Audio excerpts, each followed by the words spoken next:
I lost my parents and my marriage. In 1 month, the shocking reason why 65% of grieving spouses face infidelity and how to protect your mental health when time is running out. The call came at 2:37 a.m. That's the thing about life-shattering moments. They're always time-stamped in your memory with brutal precision. I fumbled for my phone in the darkness, my wife Emma stirring beside me as the harsh ringtone sliced through our bedroom. "Hello?" My voice was thick with sleep, unaware that these would be the last seconds of my old life. "Is this Daniel Mitchell?" The woman's voice was professionally detached. "Yes." "This is Officer Reyes from the Oak Ridge Police Department. I'm very sorry to inform you that there's been a serious accident involving James and Margaret Mitchell." The world tilted beneath me. I sat up straight, fully awake now. "My parents? Are they okay?" The pause lasted a century. "Sir, I regret to inform you that both your parents were pronounced dead at the scene. The accident occurred approximately 40 minutes ago on Highway 16. Emma was sitting up now, too, her hand on my shoulder, her face a question mark in the dim light from my phone screen. I couldn't look at her. I couldn't look at anything. The officer's words echoed in my head, impossible to process. "There must be some mistake," I heard myself say. There was no mistake. My parents, who had just celebrated their 40th anniversary last month, who had texted me yesterday about their plans to renovate the kitchen, who were supposed to visit us next weekend, were gone. A drunk driver had crossed the median and hit them head-on while they were returning from their weekly date night. Just like that. 4 decades of love, erased in seconds. They say grief comes in waves. That's not entirely accurate.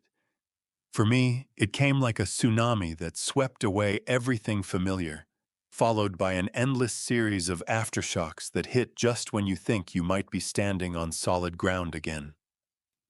The first week passed in a blur of funeral arrangements, legal documents, and moments where I couldn't breathe. Emma handled most of the logistics, contacting relatives, organizing the service, managing the catering. She was efficient, composed, and present in all the ways I couldn't be. I was grateful, but also strangely detached, watching her navigate my tragedy with such competence while I could barely remember to eat. The funeral was on a Tuesday. According to the weather app on my phone, it was 68 degrees and sunny, the kind of perfect spring day my mother would have spent in her garden. Over 200 people came. My parents had been beloved fixtures in our community. My father, a respected high school principal. My mother, a physical therapist who had helped half the town recover from surgeries and injuries. I stood mechanically by their closed caskets. The accident had been too severe for viewing. Shaking hands and accepting condolences from a parade of faces I could barely register. Emma stood by my side the entire time, her hand on the small of my back, a literal support beam keeping me upright. She whispered names into my ear when familiar faces approached, sensing my inability to connect names to faces in my fog of grief. I nodded, thanked people for coming, and repeated the same phrases until they lost all meaning. They lived a beautiful life together. Yes, it was mercifully quick. Thank you for your kindness. The service itself was a blur. My sister Kate delivered a eulogy that made everyone laugh and cry. I had planned to speak but found myself unable to form words when the time came. Emma squeezed my hand as the pastor smoothly covered for my silence. Later, at the reception in my parents' home, now an empty shell filled with their things, but devoid of their presence. I found myself in my father's study, staring at his collection of first edition books. Emma found me there, two untouched plates of food in her hands. "You should eat something," she said gently. "It's been almost 24 hours." I took the plate and set it on my father's desk without looking at it. "Did you know he was teaching himself Spanish? He wanted to surprise Mom with a trip to Barcelona for their next anniversary." Emma sat beside me on the leather sofa where my father used to read every evening. "He mentioned it to me at Christmas. He was so excited about it." There were so many things they still wanted to do. My voice cracked. They were only 67. They were supposed to have at least another decade. Emma wrapped her arms around me as I finally broke down, my body convulsing with sobs that seemed to tear from somewhere deep below my rib cage. I cried until there was nothing left, until my throat was raw and my eyes burned. All the while she held me, rocking slightly, murmuring comfort I couldn't really hear. Later, I would realize that was the last time we truly connected as husband and wife. The days following the funeral were consumed by the business of death. As an only son with a sister overseas, Kate had flown in for the funeral but had to return to her job in London. I was responsible for executing my parents' will, clearing out their house and handling their accounts. Emma took 2 weeks off from her job at Meridian Financial to help me, but it quickly became apparent that grief was damaging our connection rather than strengthening it. I withdrew into myself, spending hours silently sorting through my parents' belongings, each object a landmine of memories. Emma tried to engage me, to comfort me, but I couldn't respond the way she needed. "Do you want to talk about them?" she'd ask gently. I'd shake my head. "Maybe we could look through some photo albums together?" "Not now. Daniel, you need to eat something." "I'm not hungry." At night, I'd lie awake beside her, staring at the ceiling, my mind replaying an endless loop of my last conversations with my parents. The last time I saw them, a casual Sunday dinner just 3 days before the accident. I'd been distracted, checking work emails on my phone while my mother told a story about her garden. What I wouldn't give now to have put that phone away and given her my full attention.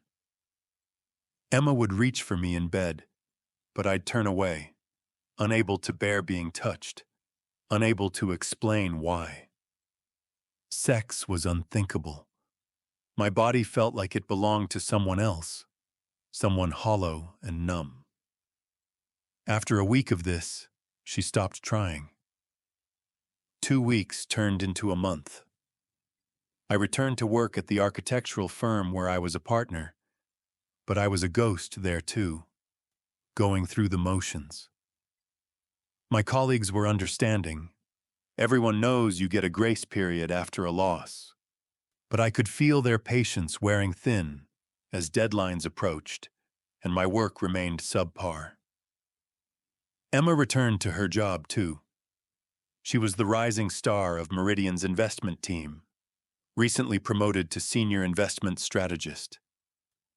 We began to see less of each other, with her leaving early and returning late. At the time, I was grateful for the space, too consumed by my own pain to notice the widening gap between us. It was around this time that Tom Henderson entered our story. He was Emma's new colleague, recently transferred from the New York office to help launch a new investment product. I met him briefly at a company function I attended robotically, nodding and smiling on autopilot, while Emma's coworkers offered condolences and awkward small talk. Tom was everything I wasn't in that moment. Charismatic, engaging, full of energy and ambitious plans. He was leading Emma's team on the new project, and she mentioned him with increasing frequency at dinner. "Tom thinks we should focus on millennial investors." Tom found this amazing data point about retirement trends. Tom invited the team for drinks to celebrate hitting our quarterly targets. I barely registered these mentions, offering absent nods as I pushed food around my plate. In retrospect, all the signs were there, but grief had blinded me to everything beyond my own pain. The 2-month mark after my parents' death arrived with an unexpected development. My father's life insurance policy, which I'd forgotten about entirely, paid out $750,000, a sum that stunned me. He had always been financially prudent, but had never mentioned this provision to me. When I told Emma about it, sitting at our kitchen island with the paperwork spread before us, her eyes widened. "That's a significant amount," she said carefully. "I don't want it," I replied flatly. "It feels wrong, like blood money." Emma frowned. "Daniel, that's not a healthy way to look at it. Your father planned this specifically to take care of you if something happened." "I don't need taking care of. I have a successful career. We both do." "That's not the point," she said, a edge creeping into her voice. "This could be transformative. We could pay off the mortgage, invest the rest, maybe even start that design studio you've always talked about." I looked at her, really looked at her for perhaps the first time in weeks. Her hair was different. Had she gotten highlights? She was wearing a new blouse I didn't recognize, something silky and more stylish than her usual work attire. And there was something else, a vibrance I hadn't seen in her since before. "I'm not making any decisions right now," I said, gathering the papers. "I need time to think." Emma's expression tightened momentarily before smoothing out. "Of course, there's no rush." But there was a new tension between us after that conversation. I caught Emma looking at me thoughtfully over the next few days, as though reassessing something. Meanwhile, I started spending evenings in my home office, ostensibly working, but actually scrolling through old photos of my parents on my laptop, a glass of whiskey by my side. According to a study I found online during one of these late-night research spirals, 65% of marriages experience significant strain after the death of a parent. The research cited asymmetrical grief responses as a primary factor when one partner cannot meet the emotional needs of the other during bereavement. I noted this statistic with detached interest, as though it applied to someone else's life, not my own rapidly disintegrating marriage. The first concrete evidence that something was wrong came exactly 67 days after my parents' death. I remember because earlier that day, I had visited their graves for the first time since the funeral. The weight of the days they'd been gone a physical pressure on my chest. I returned home earlier than expected, having left work after a panic attack in the middle of a client meeting, something that was happening with increasing frequency. The house was quiet when I entered, but Emma's car was in the driveway, which was unusual for 3:30 on a Wednesday. I called her name as I set my keys on the entry table. No response. Thinking she might be on a work call with headphones on, I headed upstairs to change out of my suit. The bedroom door was partially open. I pushed it wider and froze. Emma was there, hastily buttoning her blouse, her hair disheveled. And sitting on the edge of our bed, equally disheveled, was Tom Henderson. Time seemed to stop, then accelerate, then fragment entirely. I stood in the doorway, unable to process what I was seeing. Tom saw me first, his face draining of color. He stood quickly, adjusting his belt. "Daniel," Emma gasped, her face a mask of shock and guilt. "You're home early." The absurdity of her statement might have made me laugh under different circumstances. Instead, I felt a strange calm descend over me, as though I were watching the scene from above, detached from my own body. "Clearly," I said, my voice unnaturally even. Tom grabbed his jacket from the chair by the window. "I should go," he muttered, not meeting my eyes. "Yes, you should," I replied, stepping aside to let him pass. He moved quickly, pausing only briefly near Emma to murmur something I couldn't hear before practically running down the stairs. The front door opened and closed. His car started in the driveway, and then it was just Emma and me, standing on opposite sides of our bedroom, the room where I had received the call about my parents just 67 days earlier, the room where Emma had held me as I shattered that night. "Daniel," she began, her voice quavering, "I can explain." "Can you?" I was surprised by the coldness in my voice. "Because it seems pretty self-explanatory to me." "It's not what you think, really? Because I think I just caught my wife having sex with her coworker in our bed. Is that not what was happening?" Emma flinched. "Yes, but it's not that simple. Actually, infidelity usually is that simple." I felt something building inside me. Not anger yet, but something worse. Clarity. "How long?" She sank onto the edge of the bed, then seemed to think better of it and stood again. "About a month." A month. While I had been drowning in grief, Emma had been building a new relationship with Tom. While I had been sorting through my dead parents' belongings, she had been starting a new chapter. The betrayal was so complete, so perfectly timed to maximize damage, that it felt almost impressive. "Were you ever going to tell me?" I asked.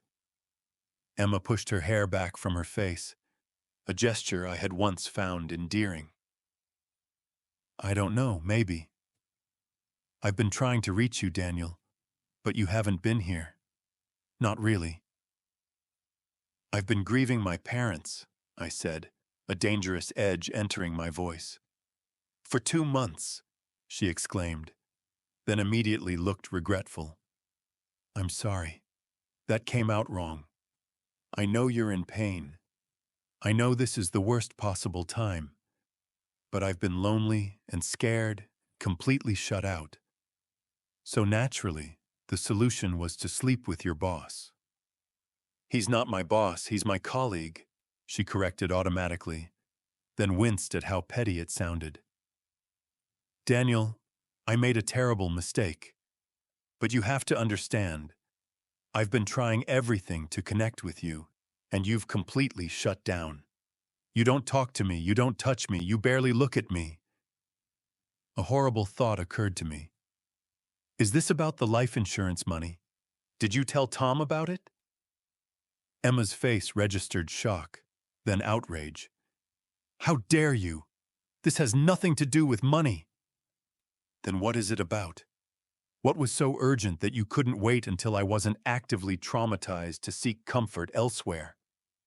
She was crying now, mascara tracking down her cheeks. "It's about feeling completely alone in my own marriage.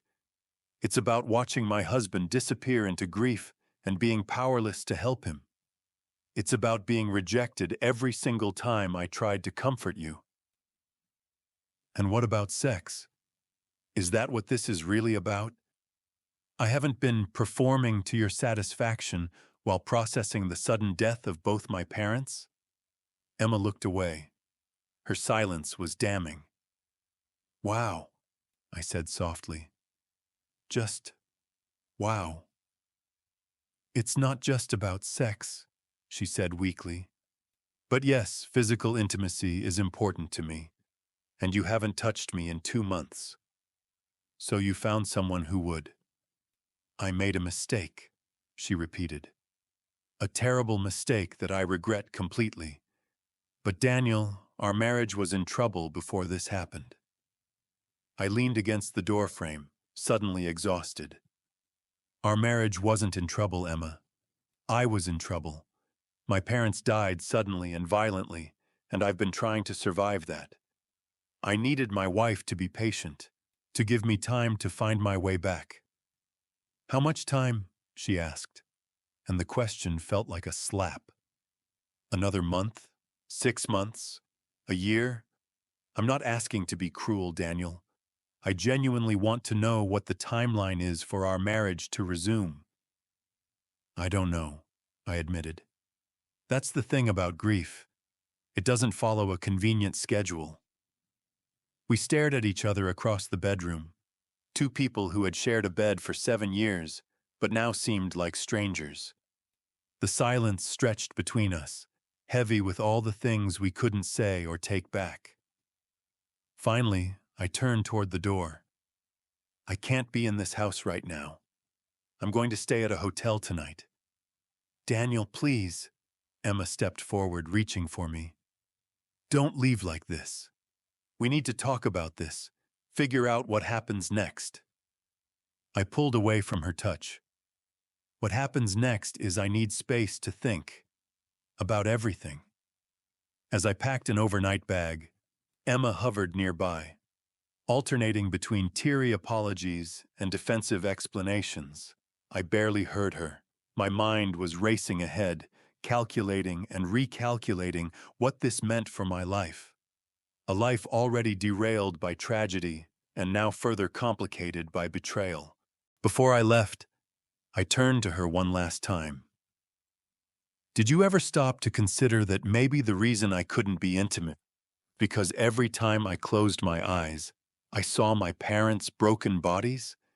That maybe I wasn't rejecting you specifically, but was simply unable to feel pleasure while processing the worst pain of my life?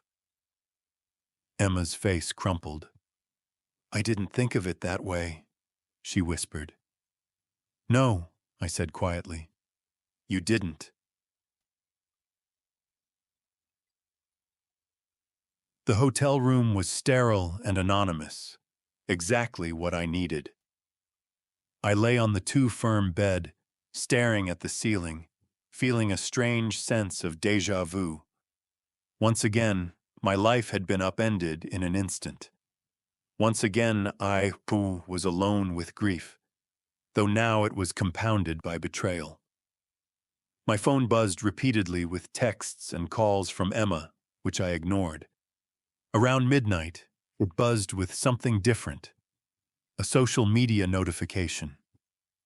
Curious, I opened it to find that one of my college friends had tagged me in a post celebrating the 10-year anniversary of our graduation.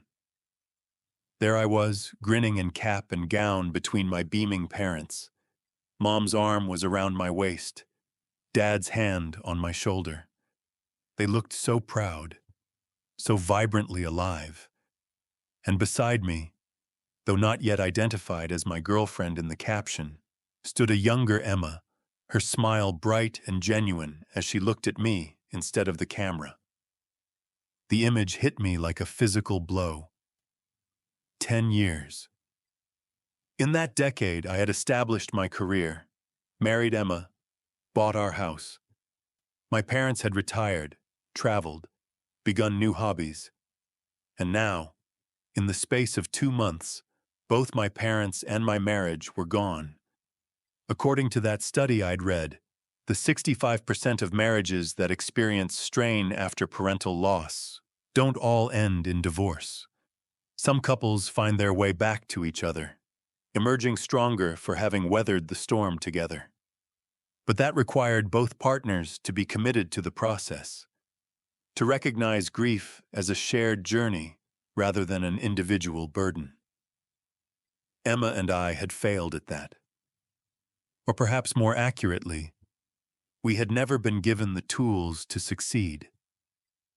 No one teaches you how to support a grieving spouse, how to balance your own needs against their pain, how to remain connected when one of you is drowning. I scrolled through my phone contacts, needing to talk to someone, but finding no one suitable. My closest friends would be asleep, and besides, the humiliation of explaining my situation felt insurmountable. My sister Kate was in London, in a different time zone with her own busy life. My parents, who had always been my emotional anchors, were gone. In desperation, I opened my browser and searched support groups for grief and betrayal. To my surprise, there were several options, including online forums specifically for people dealing with infidelity during bereavement. I created an anonymous account and began reading through the stories. They were heartbreaking and eerily familiar. People who had lost parents, siblings, children, only to discover their partners had sought comfort elsewhere during their darkest hours. Some stories ended in divorce, others in reconciliation. What struck me most was how common this experience was, that specific intersection of grief and betrayal that I had thought was uniquely mine.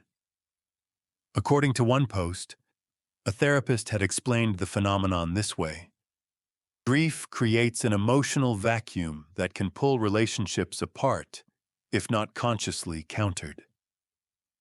The bereaved partner withdraws into pain, while the supporting partner feels increasingly isolated and irrelevant. Without communication, this dynamic becomes a breeding ground for resentment, distance, and eventually, in some cases, infidelity. I posted my own story at 3 a.m., typing frantically on my phone, releasing everything I couldn't say to Emma. Within minutes, responses began appearing, messages of support, shared experiences, and advice from people who had walked this path before me. One response in particular caught my attention. Time is your most precious resource right now, not just because life is short, though your parents' passing certainly highlights that, but because the decisions you make in the next few weeks will set the trajectory for your recovery, both from grief and from betrayal. Don't rush these decisions. Your wife's affair was partially about her impatience with your grieving timeline. Don't make the same mistake by imposing an artificial timeline on your healing process. I fell asleep with my phone in my hand, strangely comforted by these connections with strangers who understood my specific pain.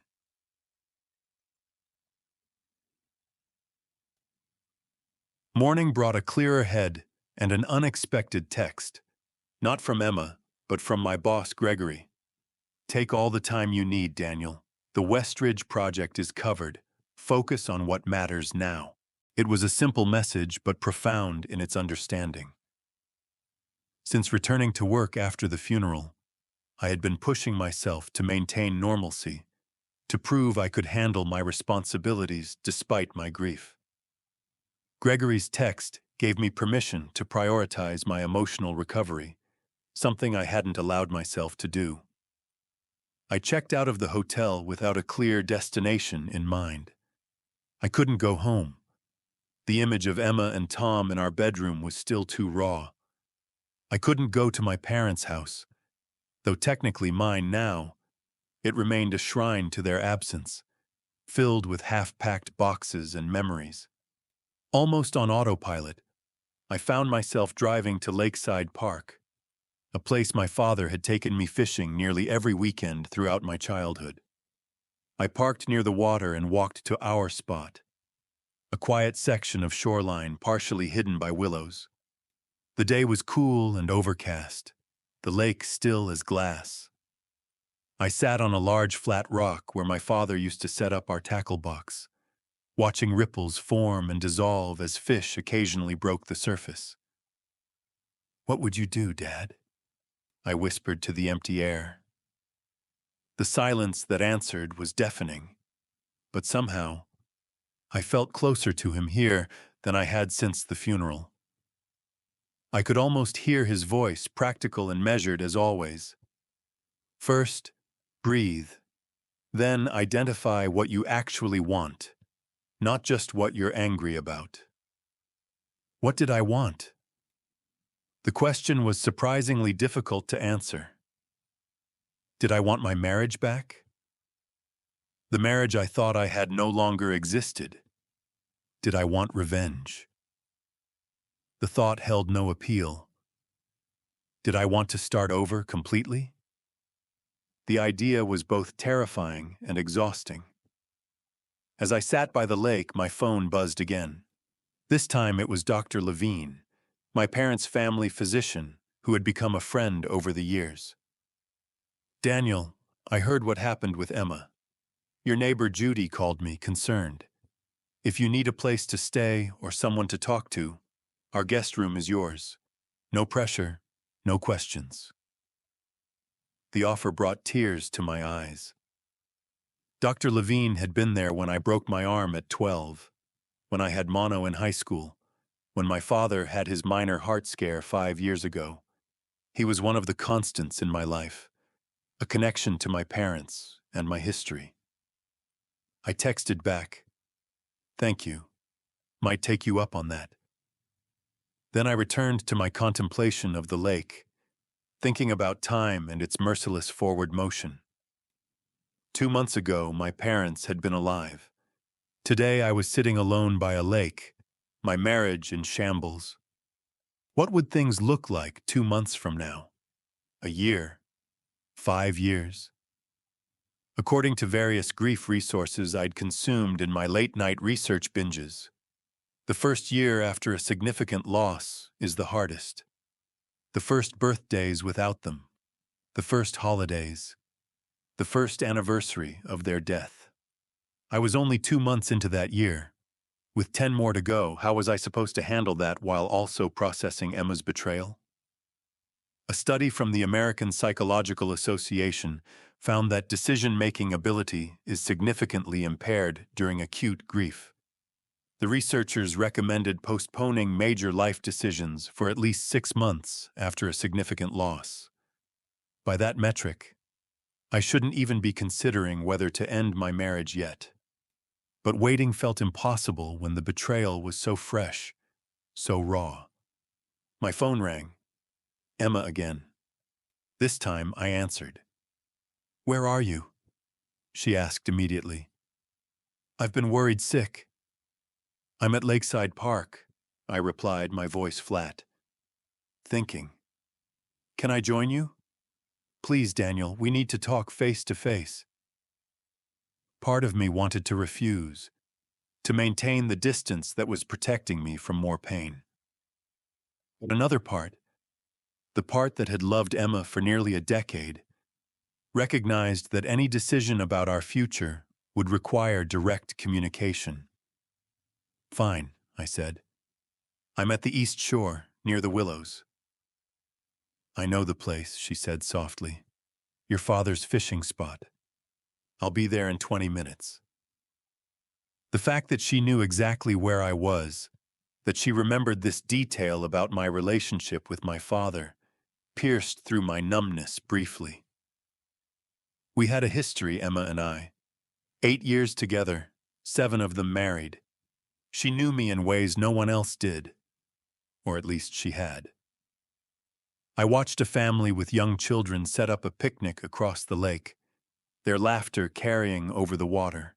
The father was teaching his daughter to skip stones, bending down to her level, his hand guiding hers. I thought of my own father teaching me the same skill in this exact spot, and the parallel made my chest ache. Emma arrived punctually, as she always did. She was dressed simply in jeans and a sweater, her hair pulled back, her face free of makeup and showing signs of a sleepless night. She looked like the woman I had fallen in love with, rather than the polished professional she had become in recent years. She approached cautiously, as though I might flee if she moved too quickly. "Thank you for agreeing to see me." I nodded, but didn't speak. She sat beside me on the rock, maintaining a careful distance between us. "I spent the night researching," she said after a moment, "about grief and marriage and infidelity." I raised an eyebrow but remained silent. Did you know that up to 65% of marriages experience significant strain after the death of a parent? And that a surprising number involve infidelity by the non-grieving spouse? She was speaking quickly, nervously. There are forums full of people going through exactly what we're going through. Despite myself, I felt a flicker of something. Not forgiveness, but perhaps recognition. I found those forums too. Last night. Emma looked startled, then gave a small, sad smile. Of course you did. We still think alike, even now. We sat in silence for a while, watching the lake. A light drizzle began to fall, but neither of us moved to leave. I'm not making excuses, Emma finally said. What I did was wrong, period. But I want you to understand what was happening for me. I'm listening, I said, though part of me didn't want to hear it. When your parents died, I lost you too, she said quietly. You disappeared into grief, which was natural and understandable. I tried to be patient, to give you space while also letting you know I was there. But weeks passed, and you drifted further away. You stopped looking at me, talking to me, touching me. I was in shock, I countered. Traumatized. You know that. I do know that, she agreed. But knowing it intellectually didn't stop me from feeling abandoned. And then Tom started paying attention to me at work, asking how I was doing, noticing when I was struggling. He made me feel seen when I had become invisible in my own home. So you slept with him? Emma winced. It started with late work sessions, then drinks with the team. He would walk me to my car, and we'd talk. About work at first, then about you, about how hard it was to watch you suffering and not be able to help. He listened. He empathized. He told me I was being so strong, so supportive. Things you used to tell me. And that justified betraying our marriage vows? Nothing justifies that, she said firmly. Nothing. But I'm trying to explain how it happened, not excuse it. One night about a month ago, we were working late on the quarterly projections. Everyone else had gone home. He kissed me and I didn't stop him. It felt good to be wanted again, to feel something other than helplessness and rejection. I stood abruptly, unable to sit still with the images her words were creating. I didn't reject you, Emma. I was grieving. There's a difference. I know that now, she said, looking up at me with tears in her eyes. But in the moment, it felt personal, especially as the weeks passed and nothing changed. I started to wonder if you would ever come back to me, if our marriage was just another casualty of the accident. So rather than wait to find out, you decided to preemptively destroy it yourself? I made a terrible mistake, she repeated, the phrase becoming a refrain. The worst mistake of my life, and I will regret it forever, regardless of what happens between us. I paced along the shoreline, hands shoved in my pockets, mind racing. What does Tom think is happening now? Are you two planning a future together? Have you been discussing divorce behind my back? No. Emma stood too, her expression horrified. Daniel, no, it wasn't like that. It was just physical comfort, an escape. He knew I was married and struggling with your grief. He never suggested leaving you. How noble of him, I said bitterly. So he was fine with sleeping with my wife, but drew the line at breaking up my marriage. What a gentleman. I'm not defending him, Emma said. Or myself. What we did was wrong, full stop. But you asked, and I'm trying to be completely honest now. The rain was falling more steadily now, plastering Emma's hair to her head and soaking through my jacket. Neither of us moved toward shelter. "What do you want, Emma?" I asked finally, echoing my father's imagined advice. "Not what you're sorry for, not what you regret. What do you actually want?" She took a deep breath. "I want another chance. I want to try to rebuild what we had before all of this, before your parents died, before I betrayed you. I want to be your wife again, for real. And I want to do whatever it takes to earn back your trust, even if that takes years. And if I can't get past this, if every time I look at you, I see you with him." A tear slid down her cheek, indistinguishable from the raindrops. "Then I'll have to accept that consequence. But I'm asking you not to decide that today. To give us both time to process everything before making permanent decisions." Time. That word again. The one resource that seemed simultaneously endless in my grief and terrifyingly finite in my life. According to the statistics Emma had cited, the same ones I had found, we were far from alone in our situation. But statistics couldn't tell me what to do, couldn't make this decision for me.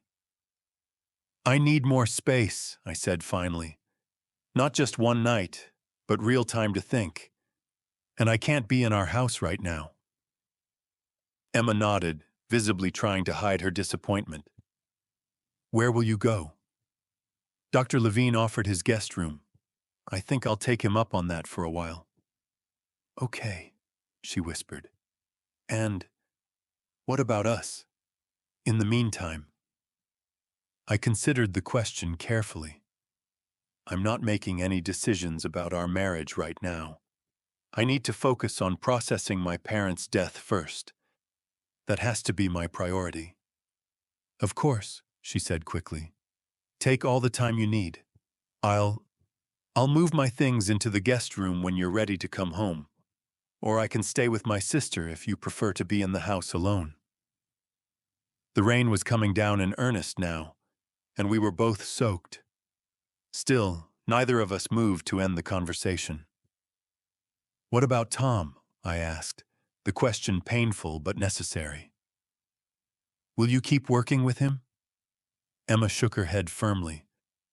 "I've already requested a transfer to a different team, and I've told him that whatever was happening between us is over, completely."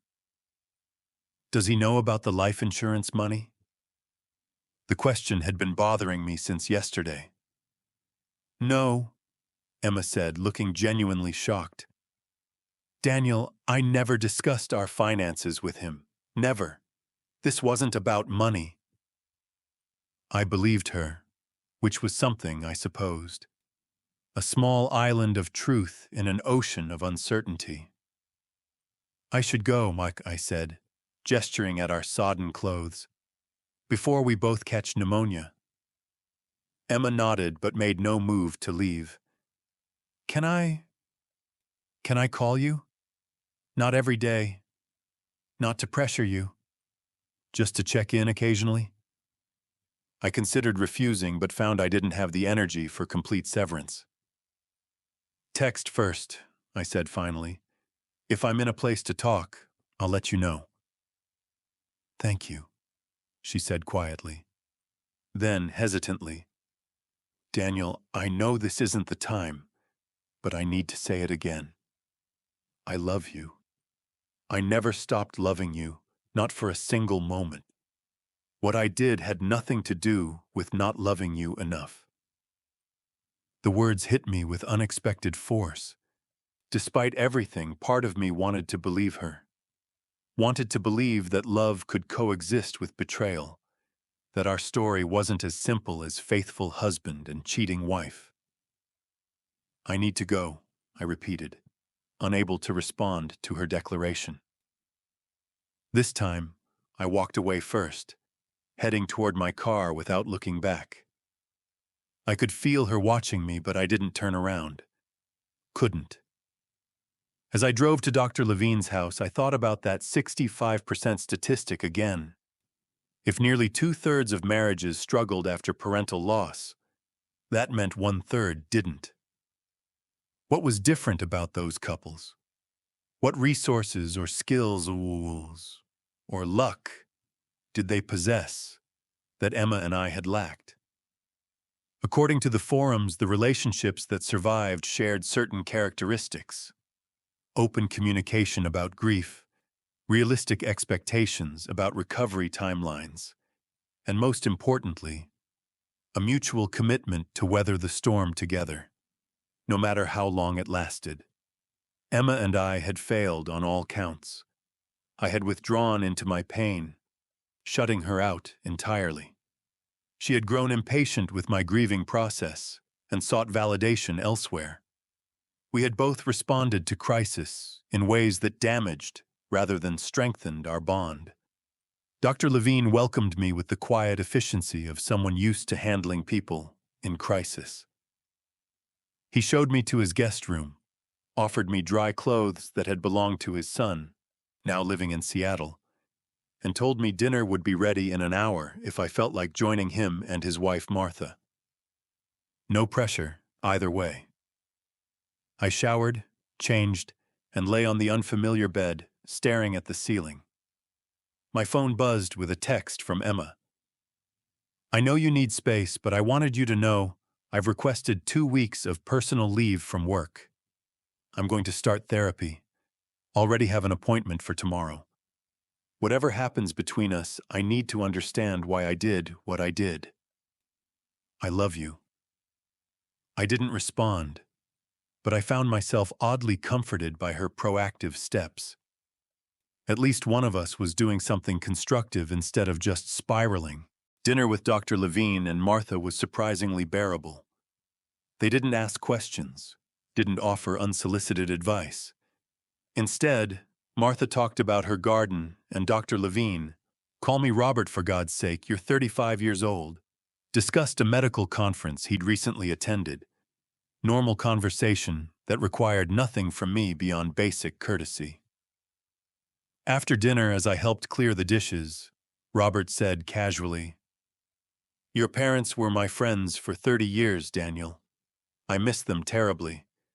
If you ever want to talk about them, just memories, nothing heavy. Martha and I have plenty to share." The simple offer brought tears to my eyes. "Thank you," I managed. "Maybe tomorrow." That night, I slept dreamlessly for the first time since my parents' death. The next week passed in a strange, suspended state. I took a formal leave of absence from work, using some of the massive backlog of vacation time I'd accumulated over years of being a workaholic. Each morning, I went for long walks around Robert and Martha's neighborhood. Each afternoon, I sat in their sunroom, reading books from their extensive library, or simply staring out at the garden. Robert and Martha gave me space, but also gentle inclusion in their daily routines. Martha taught me to bake bread, something I'd never had time for before. Robert invited me to join him for evening news and commentary, a ritual that reminded me of sitting with my father. Emma texted daily, brief messages without expectation of response. "Thinking of you today. First therapy session was hard but good. I organized the garage like we've been talking about for years. Found these photos of your parents from our wedding. They looked so happy." Sometimes I responded, usually with just a word or two. "Thanks. Good. Appreciated." On my 7th day at the Levines, I received an unexpected visitor. My sister Kate, who had returned to London after the funeral, was standing on the front porch when I returned from my morning walk. "Surprise," she said, giving me a tight hug. "I took emergency leave. Robert called me." "You didn't have to come all this way," I protested, even as I hugged her back fiercely. "Yes, I did," she said simply. You're my brother, and you're going through hell. Kate's presence changed the dynamic. Where Robert and Martha had been gently supportive, Kate was a hurricane of purposeful energy. She took one look at me, thinner, hollowed out, and went into full big sister mode. First, she announced over lunch, we're going to the gym. You need endorphins. I started to protest but recognized the futility. When Kate decided something, resistance was futile. So I found myself at Robert's local fitness center, half-heartedly lifting weights while Kate cycled furiously beside me. Emma called me, she said abruptly, around the 30-minute mark. Told me everything. I nearly dropped the dumbbell. Everything? Yep. Kate kept pedaling, not looking at me. The affair, the timing, all of it. And? I prompted, when she didn't continue. And nothing. I'm not here to judge either of you. I'm here because our parents died, and then your marriage imploded, and you're my little brother. And I love you. Her simple declaration broke something loose in me. I set down the weights and sat heavily on the bench, my breath coming in gasps that weren't entirely due to physical exertion. I don't know what to do, Kate, I admitted, the words rushing out. Part of me wants to try to save our marriage. Part of me can't imagine ever trusting her again. And all of me is still just shattered about Mom and Dad. Kate stopped pedaling and came to sit beside me. You don't have to know what to do yet. That's the whole point of taking time away, to figure it out without pressure. But how long can we stay in limbo? Emma's living in our house alone, waiting for me to decide if our marriage is over. I'm camping out with the Levines, going through the motions of recovery. Meanwhile, life keeps moving forward, with or without decisions. According to the trending social media posts Kate had shown me on her phone, the average person makes over 35,000 decisions per day. But only about 100 of those are significant enough to have lasting impact on our lives. The question was, which category did my decision about Emma fall into? On one hand, divorce was life-altering, a major fork in the road. On the other hand, we had no children, relatively uncomplicated finances, and careers that could support us independently. The practical aspects of separation would be manageable. It was the emotional calculus that felt impossible. Could I forgive this specific betrayal, occurring at this specific moment of vulnerability? Should I even try? What did statistics say about marriages that survived infidelity during grief? Kate, as though reading my thoughts, said quietly, You know, there's a TikTok therapist I follow who talks about relationship trauma. She says that affairs during grief are different from regular infidelity. They're more like trauma responses than deliberate betrayals. That sounds like justification, I said skeptically. Not justification, context. Kate shrugged.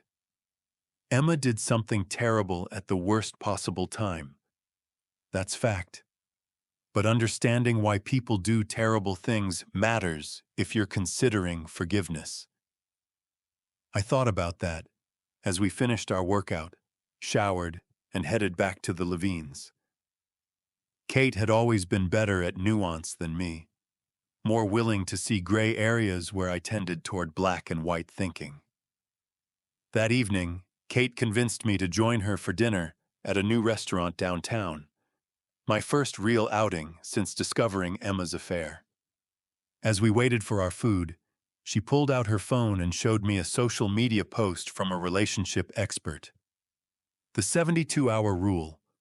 When making major life decisions after trauma, ask yourself if your choice would be the same 72 hours ago, and if it will still feel right 72 hours from now.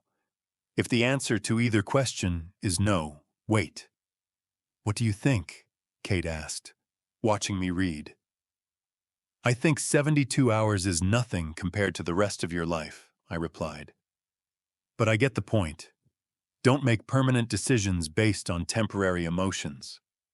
Exactly, Kate smiled approvingly. So, let's table the Emma discussion for now. Tell me what you've been doing at the Levines. The subject change was welcome. I told her about the bread baking, the long walks, the evenings watching news with Robert. As I spoke, I realized these simple activities had become anchors in my drifting life. Small but significant moments of normalcy amidst the chaos. That sounds really healthy, Kate remarked. You know, I've been reading that after significant loss, routine becomes crucial. The brain craves predictability when everything else feels unstable. Where do you read all this stuff? I asked, genuinely curious. Kate had never been particularly interested in psychology before. She looked slightly embarrassed. After Mom and Dad died, I kind of went down a grief research rabbit hole. Needed to understand what was happening to me. To us.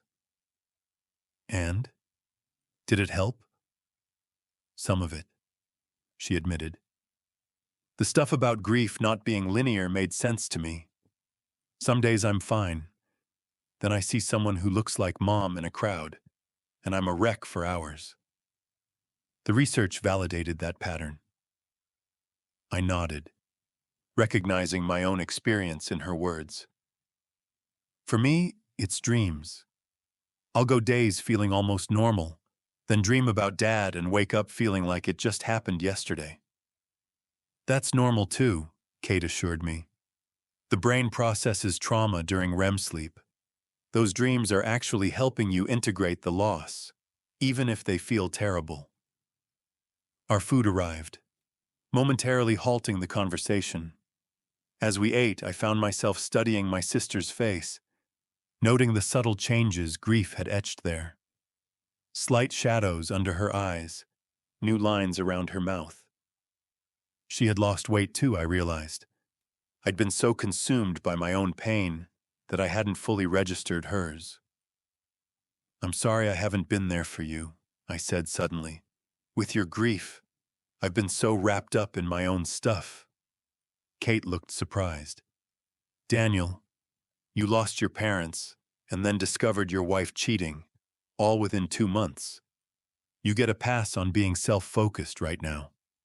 Still, I insisted, they were your parents too, and we haven't really talked about them, about what you're going through. She set down her fork, her expression softening. I miss them every day. Mom, especially.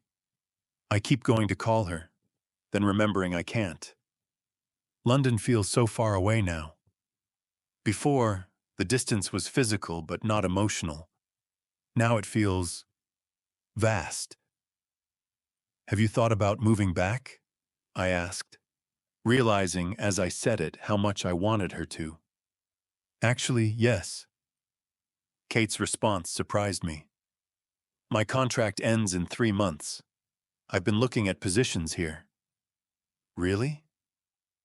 For the first time in weeks, I felt something like hope. That would mean a lot to me, Kate. She reached across the table to squeeze my hand. We're all we've got now, little brother. Well, us and that mountain of money Dad apparently left you. The reference to the life insurance was clearly meant to lighten the mood, but it reminded me of another complication in my already complex situation. I still don't know what to do with that money, I admitted. It feels tainted somehow. Dad would hate to hear you say that, Kate said firmly. He was always so practical about finances.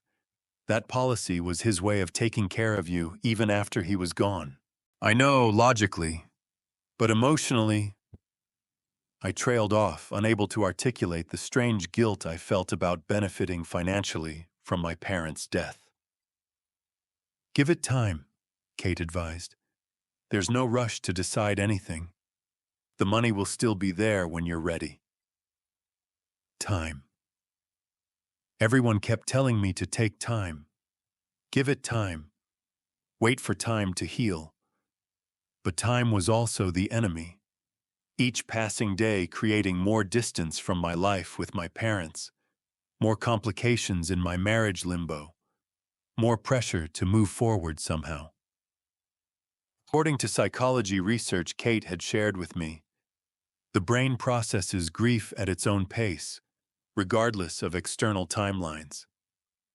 Trying to rush through grief often leads to delayed processing and prolonged suffering. But society rarely accommodates these natural rhythms, expecting the bereaved to move on within socially acceptable timeframes. After dinner, walking back to the car, Kate linked her arm through mine. "What do you think about seeing Mom and Dad's house tomorrow?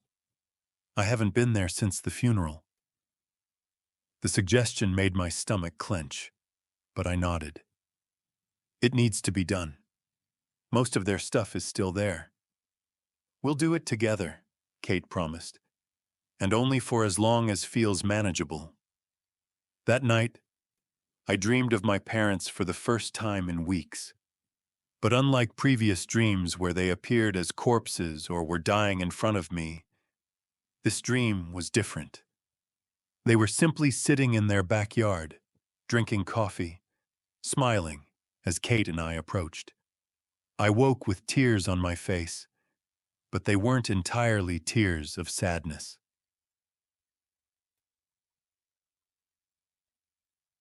Our parents' house looked smaller somehow, as though their absence had diminished it physically as well as emotionally.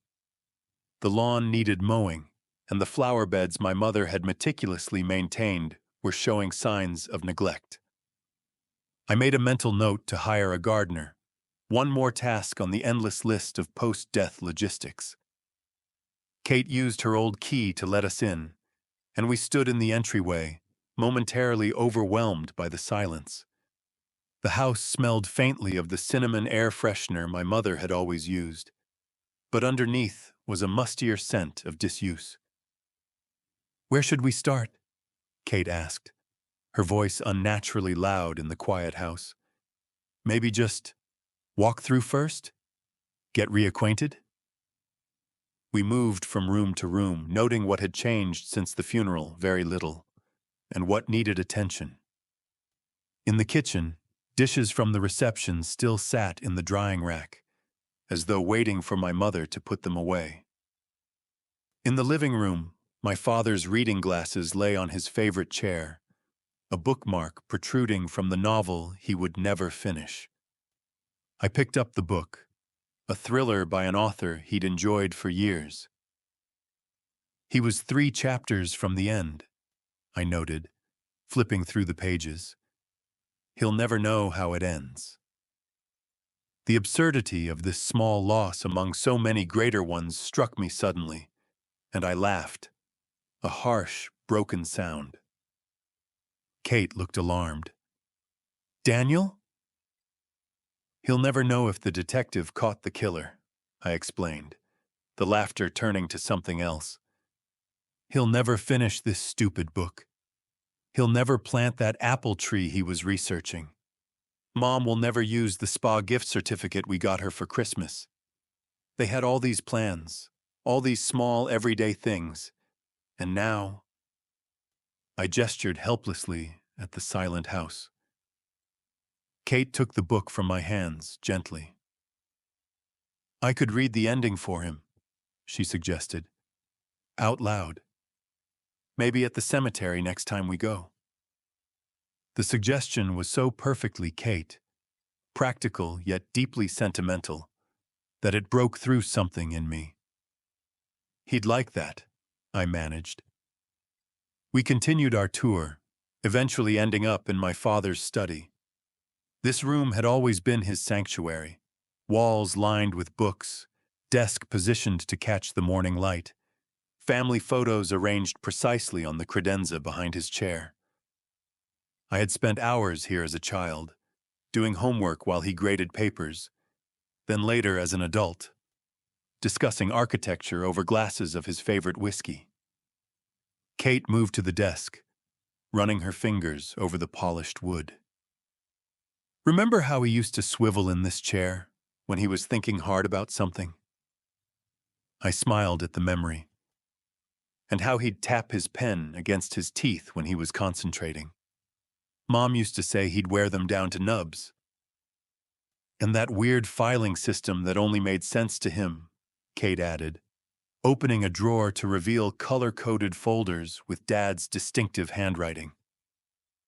We spent the next hour sharing memories, each recollection leading to another, creating a tapestry of moments that defined our father. Then we moved to our mother's spaces, her kitchen with its precisely organized spice rack, her gardening books annotated with personal observations, her closet still holding clothes that smelled faintly of her perfume. According to grief experts, this process of remembrance is crucial, transforming the physical absence of loved ones into a different kind of presence, one carried within rather than experienced externally. As Kate and I moved through our parents' house, I could feel this transformation beginning, painful but also healing in its way. We didn't tackle any actual sorting or packing that day. Instead, we simply reconnected with the space and with our shared memories. As we prepared to leave, I found myself less reluctant than when we'd arrived. Same time tomorrow? Kate suggested. We could start with something easy, like the linen closet. I nodded, then hesitated. Actually, there's something else I need to do first. Kate looked at me questioningly. I need to talk to Emma, I said, surprising myself with the certainty in my voice. Really talk to her, not just text. Are you sure you're ready? No, I admitted, but I don't think I'll ever feel completely ready. And we can't stay in limbo forever.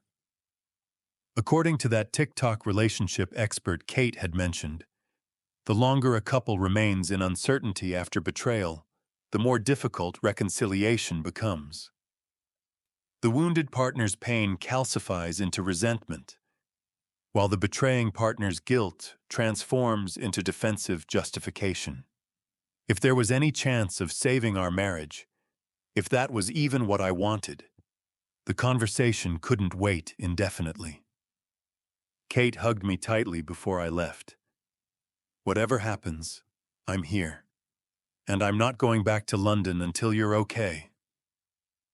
That could be a while, I warned. Then I guess I'm moving back sooner than planned, she replied with a small smile. I texted Emma from the car. Can we talk? I'll be home in 30 minutes. Her response was immediate. Yes, I'll be here. The drive to our house, a modest craftsman in a neighborhood of similar homes, felt surreal.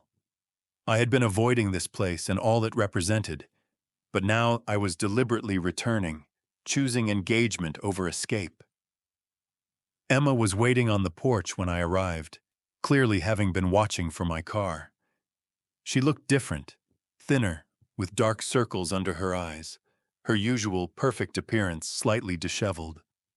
The sight provoked complicated feelings: concern, residual anger, and something else I wasn't ready to name. Thank you for coming, she said as I approached, her voice carefully neutral. I nodded, following her inside. The house smelled of fresh flowers and something baking, efforts to create warmth in a space that had grown cold between us. We sat in the living room, on opposite ends of the sofa, where we had once curled together watching movies, planning vacations, imagining futures. Now 3 feet of upholstery separated us like an ocean. How are you? Emma asked tentatively. Managing, I replied. Kate's here. She flew in from London a few days ago. That's good. Emma smiled slightly. You two were always close. An awkward silence fell. There were so many things to say, but finding a starting point felt impossible. Finally, Emma spoke again. I've been seeing a therapist, Dr. Malhotra. She specializes in infidelity and grief. Is it helping? I asked, genuinely curious. Yes, actually. Emma looked surprised by her own answer. She's helping me understand why I did what I did, without excusing it. There were patterns from my childhood. My father's emotional unavailability, my mother's enabling behaviors that I've been repeating without realizing it. I nodded, unsure how to respond. Part of me was glad she was seeking help, but another part resented that her journey toward understanding seemed to be progressing while I remained stuck in pain. What about you? She asked. Are you getting any support? Kate's been sharing some resources, I said. And being at the Levines has been good. They knew my parents for decades. We talk about them sometimes. Emma's eyes filled with tears.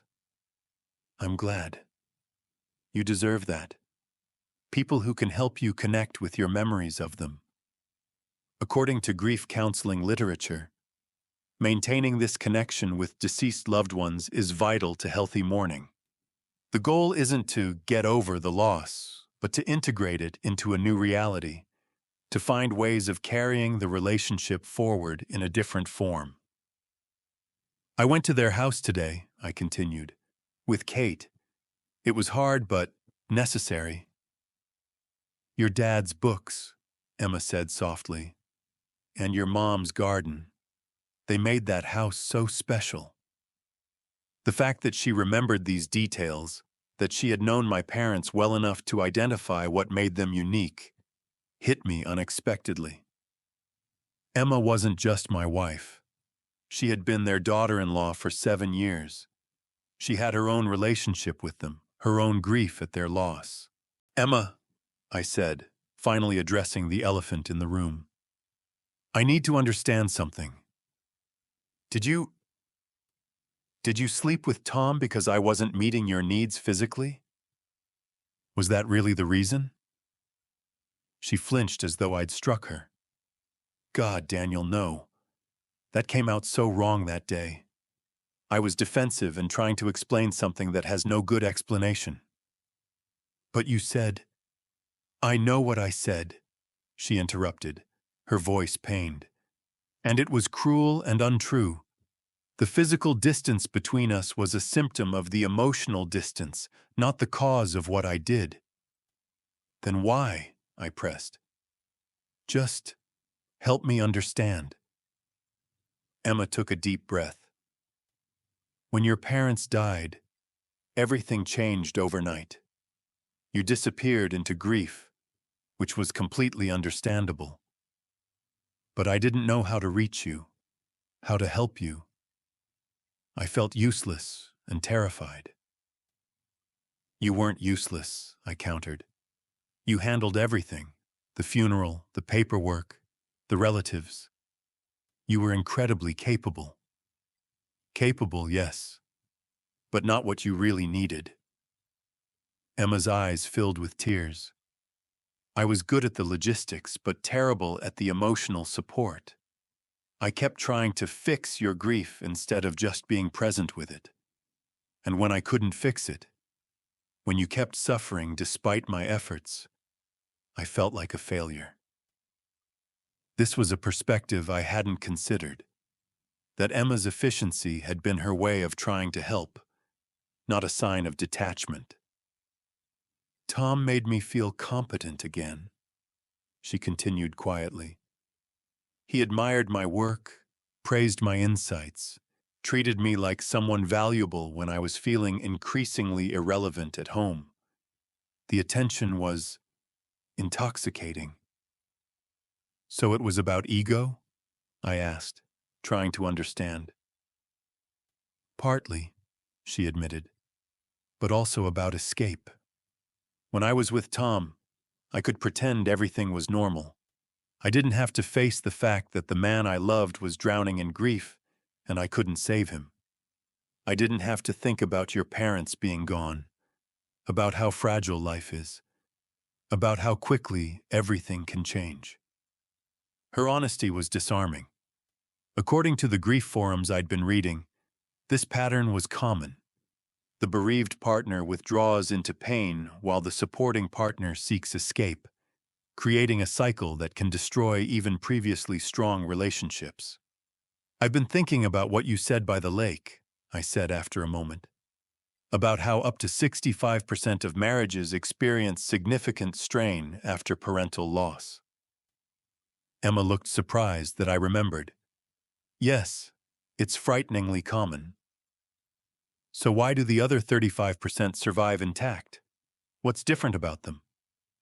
She considered the question thoughtfully. Dr. Malhotra says the key factor is communication, not just talking, but real understanding. The couples who make it create space for grief without letting it consume their connection. The non-grieving partner accepts that recovery isn't linear, while the grieving partner makes effort to remain present in the relationship even while processing loss. We failed at both of those things, I observed. We did, Emma agreed, spectacularly. An unexpected laugh escaped me at her blunt assessment, and after a startled moment, Emma smiled too, a small, tentative expression that nonetheless felt like the first ray of light after endless storms. The question now, I said, sobering, is whether we can learn from that failure or if it's too late. That's up to you, Emma replied, her voice steady despite the tears gathering in her eyes. I'm committed to rebuilding, to becoming the partner you deserve, the one who can stand beside you through grief without seeking escape. But I would understand completely if you decided that's not enough. According to divorce statistics, couples who experience infidelity have roughly a 30% chance of saving their marriage, odds that decrease significantly if the betrayal occurs during a vulnerable period like bereavement. But statistics couldn't account for individual circumstances, for the specific history and potential future of two particular people. I can't give you an answer today, I said finally. I'm still processing everything, my parents, the affair, what any of it means for our future. I understand, Emma said, though disappointment flickered across her face. Take whatever time you need. But, I continued, I think it might be time for me to come home, not to resume our marriage as if nothing happened, but to see if we can coexist while we figure things out. Kate and I are going to be working on my parents' house, and I need to get back to work eventually. Living at the Levines indefinitely isn't practical. Hope transformed Emma's expression. Really? You'd be willing to try that? With conditions, I specified. You stay in the guest room. We commit to regular conversations, not just avoidance, and we both get professional help, individually first, then maybe together if that seems useful. Yes to all of that, Emma said immediately. I'll do whatever it takes, Daniel. I just want a chance to show you that what happened doesn't define who we are, or what we could still be. As I drove back to the Levines that evening to collect my things and thank them for their hospitality, I reflected on the brutal statistics about marriage after loss. The 65% who struggle, the significant number who face infidelity, the majority of those who ultimately divorce. But statistics are just aggregates of individual stories, each as unique as the people living them. Our story, mine and Emma's, wasn't over yet, despite the devastating plot twists of the past 2 months. Whether it ended in reconciliation or separation remained to be seen, but at least now we were both actively engaged in writing the next chapters rather than letting circumstances dictate the outcome. According to the latest research on grief and resilience, the people who recover most successfully from traumatic loss are those who find meaning in their suffering, not because the loss itself was meaningful, but because they use it as a catalyst for growth and deeper understanding of themselves and others. Maybe that was what this impossible time was offering. Not just pain and betrayal, but an opportunity to rebuild something more authentic than what existed before. My parents were gone forever, but their absence was teaching me about the precious impermanence of everything I valued. My marriage had been fractured by betrayal, but perhaps that fracture could become a line of gold in the repaired pottery, a kintsugi approach to relationship where the breaks become part of the beauty. Time would tell, and for once I was willing to give it the chance to do so.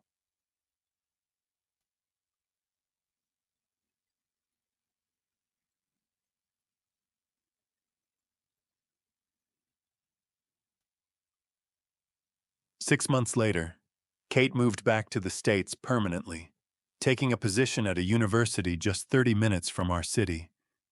My parents' house sold to a young family with two children who promised to maintain the garden. Emma and I used part of the life insurance money to establish a scholarship in my parents' names at the high school where my father had been principal. As for our marriage, we were still working on it, one day at a time. Couples therapy had been revealing and occasionally painful, but also healing. Emma had transferred departments entirely at work to avoid any contact with Tom. I had finally started addressing my grief directly rather than trying to power through it alone. According to the relationship experts whose books now littered our coffee table, recovering from infidelity takes an average of 2 years, longer when compounded by other traumas like bereavement. We were only 6 months into that process, with no guarantees of success. But on a bright Saturday morning in early spring, as Emma and I planted flowers in our own garden, something we had never done together before my mother's death, I felt something that had been absent for a long time. Hope. Not the desperate hope of early grief that somehow everything would revert to how it was before, but a more mature hope that acknowledged loss while still embracing possibility. "Look," Emma said, pointing to a corner of the garden where early tulips were pushing through the soil, bulbs my mother had given us years ago that we had finally planted last fall. "They're coming up." I knelt beside her, touching the green shoots gently. According to the articles about grief that still appeared regularly in my social media feeds, the algorithms having identified my situation with eerie accuracy, this was exactly the kind of moment that matters in recovery. Finding small joys amidst the larger pain, noticing renewal even while honoring what's been lost. "My mom would be pleased," I said, feeling her presence not as an absence but as a continuation. She always said gardens were the best metaphor for life, constant death and rebirth, season after season. Emma smiled, soil smudged on her cheek, the spring sunlight catching the new threads of silver in her hair, stress and remorse having left their physical marks just as my grief had left mine. We were both changed by what we had endured, bearing visible and invisible scars that would never completely fade. But as we worked side by side in the garden that day, I recognized a truth that had been gradually emerging over the past months. Some things have to break completely before they can be rebuilt into something different, something that incorporates the lessons of that breaking. Our marriage would never be what it was before my parents died and Emma betrayed me. But perhaps it could become something else, something tempered by suffering, but stronger for having survived it. Time alone would tell, and for now, that was enough.